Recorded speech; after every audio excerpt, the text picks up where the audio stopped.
इससे अच्छा तो हमारे यहाँ देखिए जो मिलकर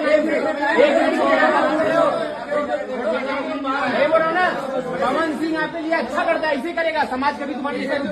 हाय फ्रेंड्स, है वो बनी होंगे। पूरे वीडियो देखने के बाद आप लोग कुछ समझ में आ ही गया होगा। अगर नहीं समझ में तो प्लीज मेरे वीडियो को बने रहे, पूरे डिटेल से समझाते हैं। आप लोगों को पता है कि साहिलाल जब मुंबई से स्टेज होकर के लौट रहे थे तो वहीं पे पवन सिंह का फैन उन्हें रोक लिया गया। उन्हें लिफ्ट के पास ही पवन सिंह का फैन उन्हें खेसारीलाल की एज को दबोच लिया था। किस तरह से देख सकते हैं, बोल रहे हैं कि पवन सिंह के आप लोगों को भड़ास होते हैं, लेकिन खेसारीलाल पवन सिंह के साथ में बुराई नहीं करते हैं। और बोल रहे हैं, इस पवन सिंह के फैन बोल रहे हैं कि आप लोगों को समाज अपनाएगा नहीं। किस तरह से बोल रहे हैं, देख सकते हैं किस तरह से सोशल मीडिया पे वीडियो तेजी से वायरल हो रहा है। और खेसारीलाल पीछे चुपचाप इंसान से है, लेकिन हमें इतना ही लगता है कि अभी ये तो रुकने वाला नहीं है दोस्तों, क्योंकि भोजपुरी में फिर से एक मुद्दा उखड़ चुका है। क्योंकि आप यहीं तक विवाद रुकने वाला नहीं है दोस्तों, क्योंकि आप लोगों को पता है आज पवन सिंह का फैन खेसारीलाल को रोका है, कल खेसारीलाल का फैन पवन सिंह को रोकेगा। अभी क्योंकि आप लोगों को पता ही होगा, पिछले 2 महीने पहले एक खेसारीलाल पे पत्थर चढ़ा था, फिर पवन सिंह पे पत्थर चढ़ा था। तो अभी यहाँ पर रुकने वाला नहीं है, क्योंकि आप लोगों को पता है दोनों का फैन कट्टर वाले फैन ही चलते हैं। आप लोगों को पता ही है कि यादव है तो एक राजपूत है, और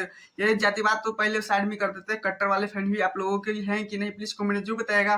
फिर आप लोग किसका फैन है कट्टर वाले, प्लीज बताइएगा। और हाँ, खेसारीलाल का ये साथ गलत हुआ या नहीं, अपना राय देते हुए जाइएगा। और क्या ही आप लोगों को लगता है कि पवन सिंह के साथ होगा, प्लीज ये भी राय दीजिएगा। टाटा बाय बाय, आज के लिए इतना ही। मेरे चैनल तो चैनल को सब्सक्राइब, वीडियो को लाइक कीजिए, क्योंकि पवन सिंह आज लाइव आने वाले हैं। इसी वीडियो के बारे में क्या बोलते हैं उसके लिए अपडेट के लिए आप रेडी रहिए।